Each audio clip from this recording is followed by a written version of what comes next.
ఇప్పుడు మేము దర్శనం చేశారు కదా సుబ్రహ్మణ్య స్వామిది. ఇదే అండి టెంపుల్. 50 ఇయర్స్ బ్యాక్ శాన్ ఫ్రాన్సిస్కోలో స్టార్ట్ చేసిన టెంపుల్. అక్కడ ప్లేస్ సరిపోతలేదని కాన్కడ్కి మూవ్ చేసిండ్రు. ఒక చర్చ్ ప్లేస్ అది కొని అక్కడ స్టార్ట్ చేసిండ్రు. మళ్ళీ ఇది ఒక 3 ఇయర్స్ బ్యాక్ నుంచి ఇది కన్స్ట్రక్షన్ స్టార్ట్ చేసి ఇప్పటికి కంప్లీట్ అయింది. సేమ్ ఎంత మంచిగా అంటే మనం ఇండియాలో సుబ్రహ్మణ్య స్వామి టెంపుల్స్ తమిళనాడులో చూసినట్లు ఉంటుంది అన్నమాట. చెన్నైలో ఒక టెంపుల్ ఉంటుంది, నాకైతే అలాగే అనిపించింది. ఇంకా వర్క్ అవుతుంది అటు సైడ్కు.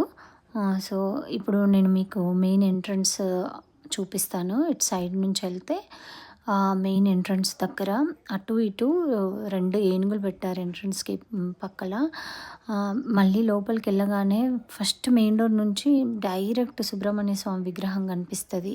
దానికి ముందు రాగిది ధ్వజస్తంభం లోపల నుంచి పెట్టిండ్రు. అబ్బా చూడగానే ఎంత ప్రశాంతంగా ఎంత మంచిగా అనిపిస్తుందో.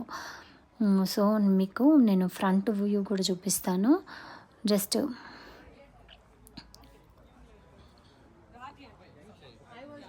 ఫ్రంట్ నుండి కూడా దర్శనం చేసుకోండి. ఇంకా 2-3 వీడియోస్ ఉన్నాయి. మొత్తము శివాభిషేకము, మళ్ళీ అమ్మవారి అభిషేకము, అన్ని అభిషేకాలు కూడా చేసిండ్రు. అవి కూడా పార్ట్ 2లో పెడతాను. ఇన్సైడ్ వ్యూ అభిషేకాలు అన్నీ కలిపి. సో బయట నుంచి దర్శనం చేసుకోండి. మీకు ఈ వీడియో నచ్చితే లైక్ చేయండి, షేర్ చేయండి, సబ్స్క్రైబ్ చేయడం మర్చిపోవద్దు. మీకు ఇలాంటి వీడియోలు ఇంకా కావాలంటే సబ్స్క్రైబ్ చేయండి అండ్ కమెంట్ చేయండి లోపల వ్యూది అదంతా చూపించడానికి. ఇది ప్రసాదము. తర్వాత ఇన్ని ప్రసాదాలు పెట్టారు.